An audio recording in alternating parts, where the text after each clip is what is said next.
Armenia Today լրատվական կայք, Արաքսա Սնխչյան, պարոն Ավինյան, մեր լրատվական կայքի բազմաթիվ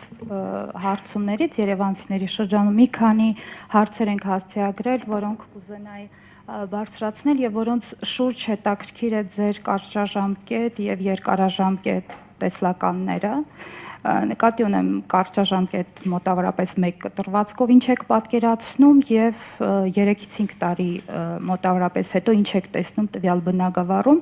եւ ռազմավարությունը, եթե հնարավոր է դրա շուրջ բարձրաբանեք։ Հարցերը հետեւյալն են. օրինակ, ինչ փուլում է այս պահին Նուբարաշենի աղբավայրի այլ ենթակառուցվածքով փոխարինելու ձեր հայտարարությունը, այդ նախագիծը արդյոք սկսել եք կյանքի կոչել թե ոչ եւ 5 տարի հետո ինչ կունենանք աղբավայրի հետ կապված, ինչպիսի լուծումներ եք նախատեսում տրանսպորտի որակի, գերծանրաբեռնվածության, լիցքաթափման, հասանելիության համար, որովհետեւ մարդիկ բողոքում են այդ խնդիրներից եւ կրկին ինչ եք տեսնում 5 տարի անց։ Մեր թղթակիցները իհարկե բողոքում են Վեոլա ջրի քիչ առաջ խոսեցիք, բայց մեր թղթակցի հետ զրույցում հայտարարել էիք, որ չեք բացառում, որ Վեոլա ջուրը նույնպես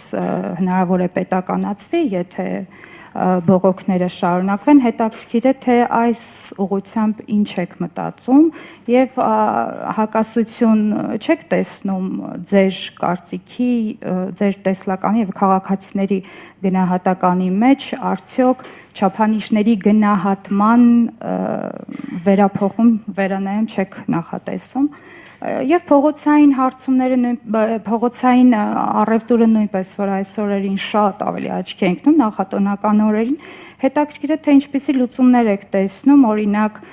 հնարավոր է որ ինչ որ արտոնյալ պայմաններում կարողանաք տեղ հատկացնել մարդկանց այդ առևտուրը իրականացնելու համար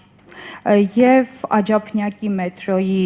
հետ կապված գիտեմ որ ուզում եք խոսել նկատի ունեմ գումարներն ուղղել եք այլ ուղղությամբ հետաքրքիր է թե մետրոյի նախագծում փոփոխություն տեղի ունեցել է թե չէ արդյոք կապալառու է փոխվել արդյոք երկիր է փոխվել որի հետ կհամագործակցեք Շնորհակալ եմ իրականում տենց այն սկզբի խոսքս որ չասացի երևի տենց մի 30%-ը ձեր հարցերը փակում են եւ ես այդ առիթը կօգտվեմ եւ կխոսեմ բոլոր հարցերից Նախ սկսեմ Աջափնյակի մետրոյից, որովհետև շատ տարատեսակ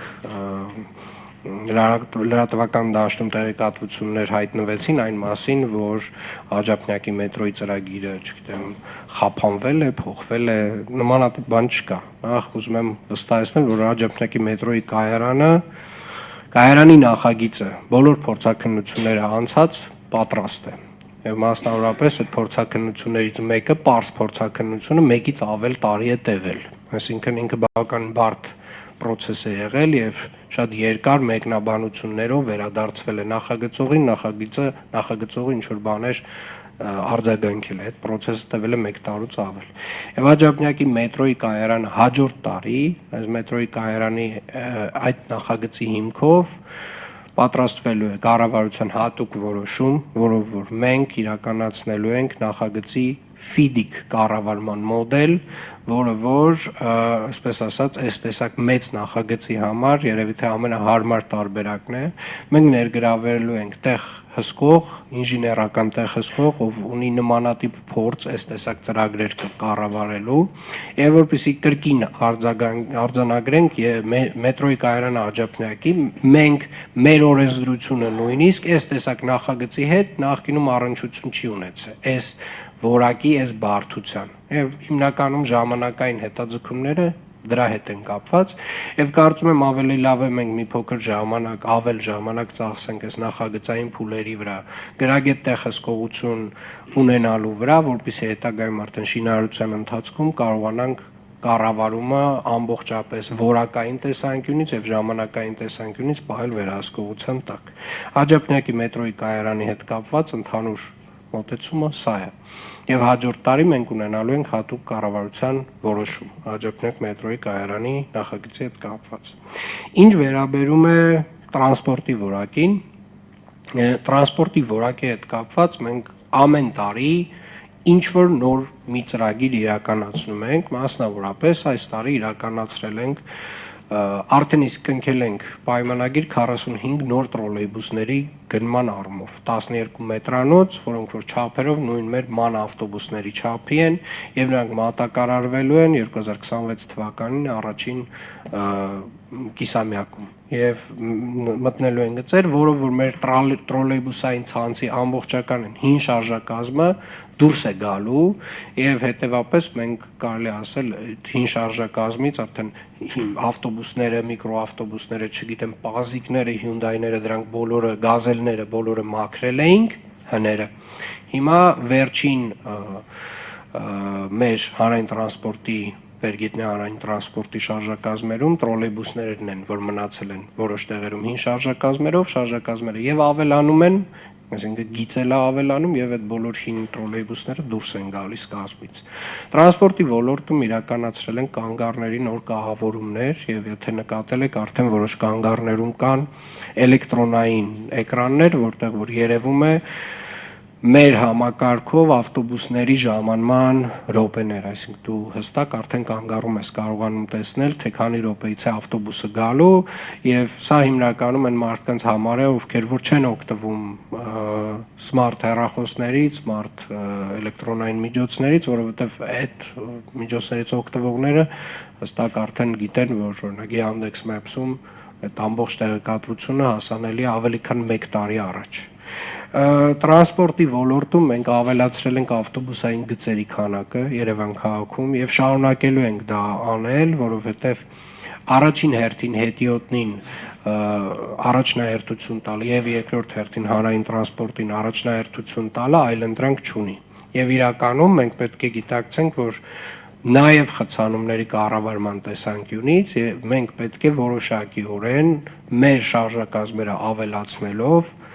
մարդատար ավտոմեքենաներից մարդկանց տեղափոխենք դեպի հանրային տրանսպորտ։ Սրա մասին է նույն Աջափնյակի կայարանի կառուցումը, սրա մասին է նոր գնվող տրոլեյբուսները 45-ած, սրա մասին է 250 18 մետրանոց ավտոբուսների գնումը, որը պետք է իրականացնենք մոտ 2 տարի հետո։ Եվ կարծում եմ, այս ոլորտում մենք միջնաժամկետում ձեր ասած 3-ից 5 տարի հետո ունենալու ենք վերջնականացված հանրային տրանսպորտի բարեփոխում, ունենալու ենք ամբողջական շարժակազմ, որը որ պլանավորված էր այս քաղաքը սպասարկելու համար եւ ունենալու ենք ընթացքի մեջ Աջափնյակի կայարանի շինարարություն։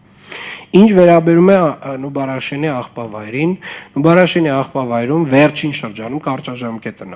ասեմ, վերջին շրջանում մեծ ծավալի աշխատանք է արվել, կանոնակարգվել են բոլոր ավտոմեքենաների մուտքերը,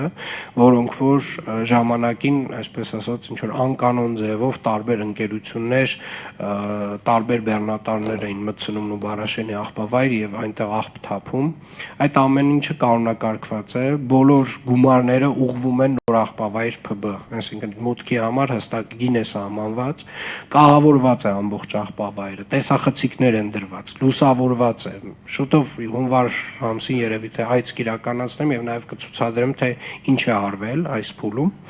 Իսկ միջնաժամկետ եւ երկարաժամկետ ծրագիրը այսօր արդեն իսկ հայտարարեցինք, որ Նուբարաշենի հարակից տարածքում կենցաղային թափոնների կառավարման նոր գործարանի կառուցման երկփուլ մրցույթը հայտարարված է եւ այդ երկփուլ մրցույթի ժամկետն է մինչեւ մարտի 27։ Հետեւաբար մեր բոլոր գործընկերներին, միջազգային գործընկերներին, ովքեր որ ունեն այս ոլորտում փորձ, աղբի վերամշակման, աղբի կառավարման ոլորտում փորձ, մենք խնդրում խրախուսում ենք, որպեսզի մասնակցեն այս մրցույթին եւ դրան զուգահեռ նաեւ բացի այս process-ից, քանի որ սա նույնպես կարևորագույն մեր նախընտրական խոստումներից մեկն է եղել, մենք իրականացնում ենք տարածքային կառավարման նախարարության գործընկերների հետ եւ միջազգային ֆինանսական կառույցների հետ զուգահեռ ծրագիր, որը որ նույնպես, այսպես ասած, մեր երկրորդ հնարավորությունն է այս ոլորտում լուծում տալու։ Որ ճանապարհով մենք ամենաարագ եւ արդյունավետ լուծումը ստանանք, մենք այդ ճանապարհով ենք շարժվելու։ Շնորհակալ եմ։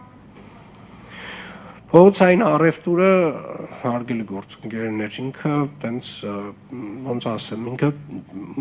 օրինական գործունեություն չի, այսինքն ավելի հարմար պայմաններ ստեղծել անօրինական գործունեության համար չեմ պատկերացնում ուղղակի։ Ներեք չեմ ուզում շատ երկարացնել, բայց հարցս վերաբերում է նրան, թե արդյոք քաղաքին պատկանող որևէ տարածք կամ տարածքներ հատկացվելու են այդ մարդկանց, որովհետև իրենք այլընտրանք չունեն պարզապես։ Տարատեսակ լուծումները, որոնք որ առաջարկվել են, այն շահութաբերությունը չեն ապահովում դեր ասած մարդկանց համար եւ այդ պատճառով նրանք շարունակաբար